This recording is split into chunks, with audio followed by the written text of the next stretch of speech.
Today we're going to talk about one of those unsung stars, a man who was constantly the best player on the worst team. Bill James tweeted the other day about how he could spend a lifetime just writing baseball biographies. He specifically mentioned Ed Konetchy. I replied to him and Bill wrote back, telling me that Konetchy looked good for the 1921 Phillies. He wondered why the man they called Big Train was released. Challenge accepted. Ed Konetchy was born in La Crosse, Wisconsin back in 1885. Now, La Crosse wasn't exactly the middle of nowhere back then. It was a town with a population of somewhere around 20,000. Now, this sounds to me almost like something from the Little House on the Prairie books. You know, the one where they start off in that little log cabin in the middle of nowhere in Wisconsin.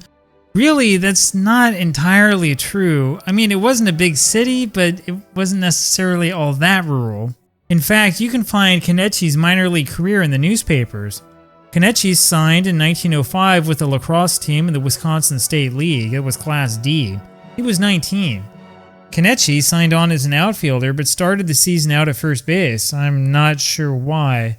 By 1907, he had drawn the attention of Major League scouts. Now, it really was something to get the attention of big league scouts back in those days. You had to be good, and you had to have a lot of good luck.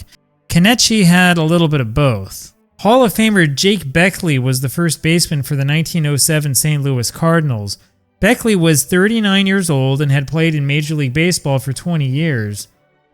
He was slowing down and wasn't hitting as well as he had been. Those of us who play sports management sims will tell you that you really shouldn't rely on veterans like this. For us, this is nothing new. The problem is that the Cardinals didn't have a first baseman to replace him. Art Hurlskutter, a marginal utility player, held down first base until they could find a replacement. It took about a week before the Cardinals signed Konetchy and brought him down. This is one of those old-time roster issues that we tend to forget about. Teams before World War I frequently worked with rosters that strike us today as impossibly small. This was also the age of having the same guy play the same position day in and day out. It was really hard to attract big league attention if you were in the minors, and if you happened to move up, it was even harder to get a regular starting job. Konetchy started as soon as he joined the Cardinals. In fact, he then quickly established himself as one of the best hitters on the club. Unfortunately for Ed, the Cardinals were horrible. In fact, the 1908 St. Louis Cardinals were arguably the worst offensive team in Major League Baseball history.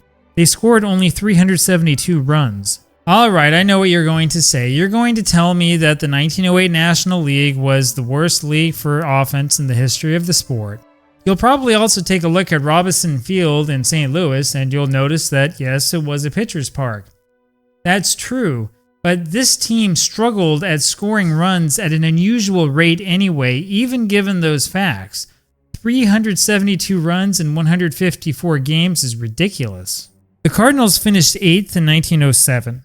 They were 8th again in 1908. They improved to 7th in 1909. By 1911, the team had reached 5th, but by 1913, the team had slid it back down to last place. I don't think that there's any doubt that Konetchy was the best hitter on the Cardinals in 1913.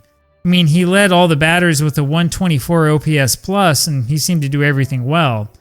But, you know, Ed was a little bit frustrated to be stuck on a loser. And so the trade rumors started up. For a while, it looked like Konetchy would go to the New York Giants, who had just won the National League pennant. In the end, though, Konetchy wound up going to Pittsburgh. Now, this is where it gets interesting. Days after he was traded to the Pirates, Konetchy received an offer from the Pittsburgh Federal League club. It was apparently for a $5,000 bonus combined with a little over $8,000 per year. It was common in those days for the Federal League to offer huge amounts of money to star players. It's just the same as how the ABA and the WHL used to work. And you can imagine how tempting that was for Ed. Well, it seemed that Ed decided to stick it out with the Pirates because he liked their pennant chances. Ed proceeded to have an awful year in 1914. The Cardinals wound up in 3rd place in 1914, their best finish in years. The Pirates, meanwhile, were in 7th. It was more losing for Konetchy. And, well, so Ed did what anybody else would have done in that position. He jumped over to the Federal League. The 1915 Pittsburgh Rebels were the best team Konetchy had played for yet. They finished 3rd. The Rebels were managed by Rebel Oaks, a 31-year-old center fielder that Konetchy had played with in St. Louis. Oaks is fascinating. He deserves a video or a book all to himself. He was blacklisted after the Federal League fell apart and wound up in obscurity in the low minors. Konetchy, meanwhile, had better luck. He was sold to the Boston Braves in early 1916 for money to pay the Rebels' substantial debt. The Braves, of course, were another losing team. Konetchy is one of those guys who was lucky enough to stay in the game, but always wound up on very unfortunate teams. By 1918, the Braves were in 7th place and dropping like a rock. Konetchy held out that offseason and was finally dealt to Brooklyn. You see, ball players in those days weren't entirely helpless. The reserve clause did bind them to their teams, that is true, but the talented players could hold out for better deals, and often did.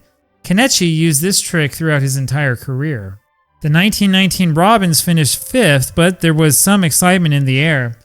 Konetchy then had his best season in 1920 when the Robins managed to finish 1st. Sadly, though, Konetchy didn't do much in the World Series. He didn't even hit 200. Well, Ed was old in ballplayer years by that time. He was 35. Well, in some ways it was like a repeat of the Jake Beckley story. Brooklyn came across a youngster named Ray Schmant who hit fairly well. Because Schmant was hitting well in early 1921, the Robins decided they didn't need Konetchy anymore, and so he was sold to the Philadelphia Phillies, yet another losing team. And so the cycle continued. Konetchy was one of the best offensive players on the last-place Phillies. In January 1922, however, the Phillies decided to sign Roy Leslie. Leslie was a 27-year-old who had just hit .321 in New Orleans. Konetchy wound up in the minors for a few years and finally settled down for good in Fort Worth, Texas. Now there's a lot of irony here. Schmant, that kid that Brooklyn loved so much in 1921, was back in the minors by 1923. He never played in the majors again. Leslie had a respectable year for the Phillies in 1922, but he wound up in the Pacific Coast League by 1923. I guess it goes to show you just how imprecise the game of finding young talent was back in those days. And so there you have it, Ed Konetchy, the man who was destined to always be the best player for the worst team.